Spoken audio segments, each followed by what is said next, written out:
This is Jay Judge's Anime, and basically on this YouTube channel, I just cover basically different topics such as anime.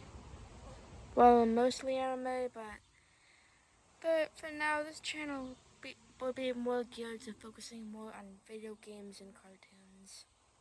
And if you have been watching my videos, I highly thank you and I kindly appreciate it. So anyway, it's a beautiful day outside, and the reason I'm filming outside is because there's a lot of workers outside. Workers inside the house. And it's kind of distracting to hear all the background noise. So I decided to go for the quieter outdoors in my backyard. So anywho, this will be a spoiler-free review because I'm pretty sure most of you who are watching might not have played the game, and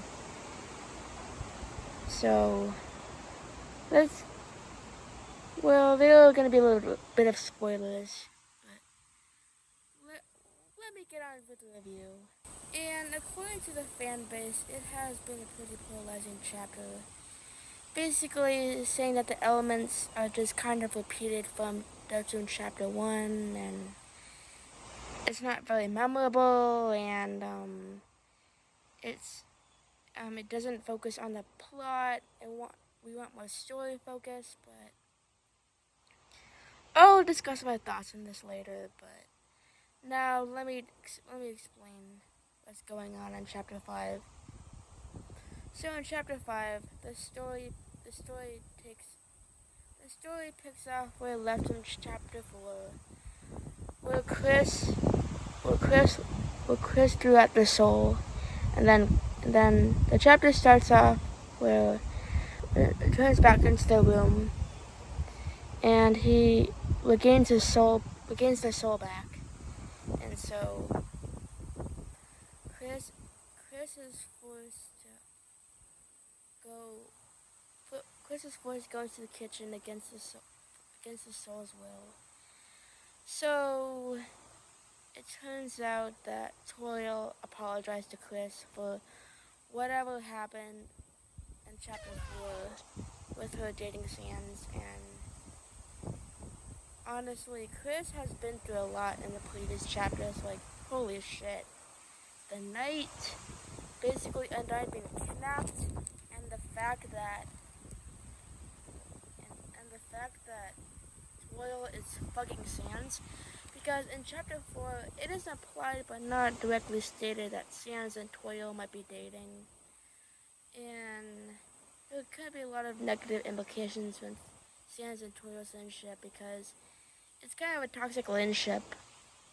Because, while Sans means well, it's just that he and Toil have been drinking a lot and basically getting in the way of the relationship with Chris.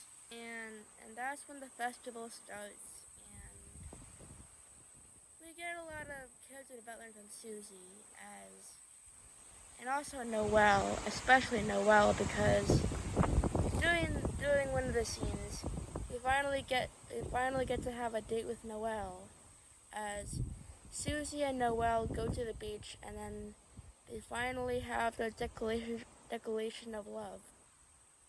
That was really wholesome.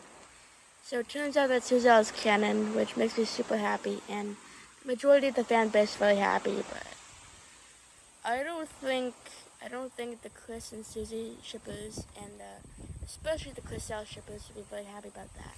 But canon is canon, so I expect that. A similar thing happened to Alphys and Undyne and Undertale, but we finally get another same-sex relationship in Deltarune Chapter 5, which is really awesome. And in Chapter 5, it has been predicted that Chapter 5 will be set in the Flower Kingdom, which is confirmed in the chapter. And we get with what is not only just a favorite character in Deltarune, but probably the entire Undertale franchise, and that is Flowery. Flowery is basically Flowey if he was a Giga Chat, and I could not be more happy about that. I love everything about Flowery, from his voice clips Sting it. to his incredible anime introduction. Like, seriously, Deltarune Chapter 5 has gotta be the weebiest chapter, and as a weeboo speaking, I respect it, highly respect it. And there has been a lot of memes surrounding that Ralsei has a love-hate relationship with Flowery, and it's hilarious.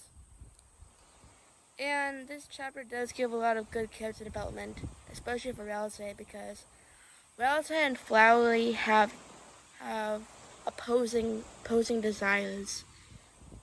Flowery wants to protect the Dark Kingdom.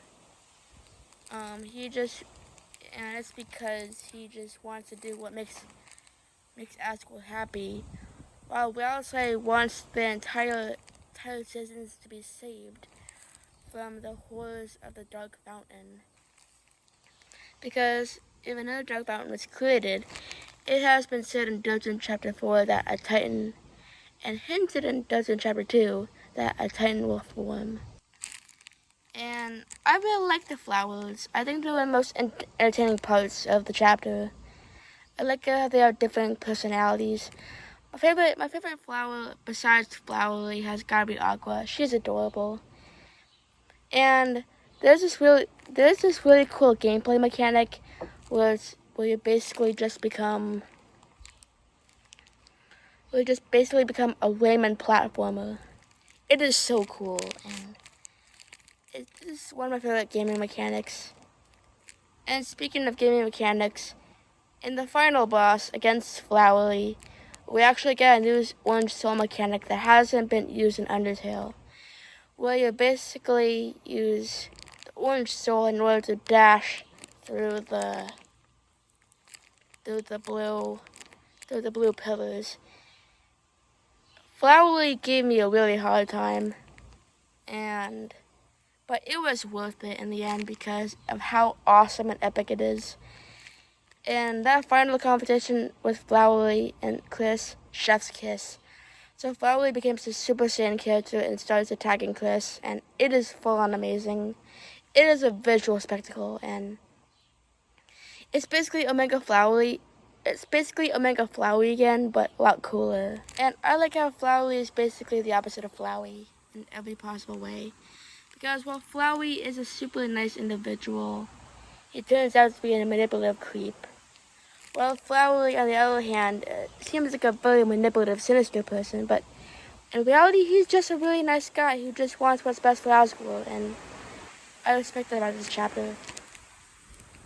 So, and it really gives off a lot of good development for Asgore too, because Asgore is just being a good dad, and he just wants to prove that he is right because he decides he wants to seek who is creating all the Dark Fountains so he can carry their body into the parade.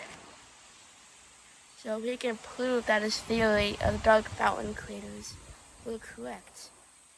But due to that, it's really tragic that Toriel and everyone else just abandoned Asgore, basically forcing Asgore to confront the idea himself that he is the only one who will have to find the Dark Fountain creator. Holy shit, the competition with Flowery and the Knight is true anime, and I fucking love that. One of my favorite parts of the chapter. So, yeah, while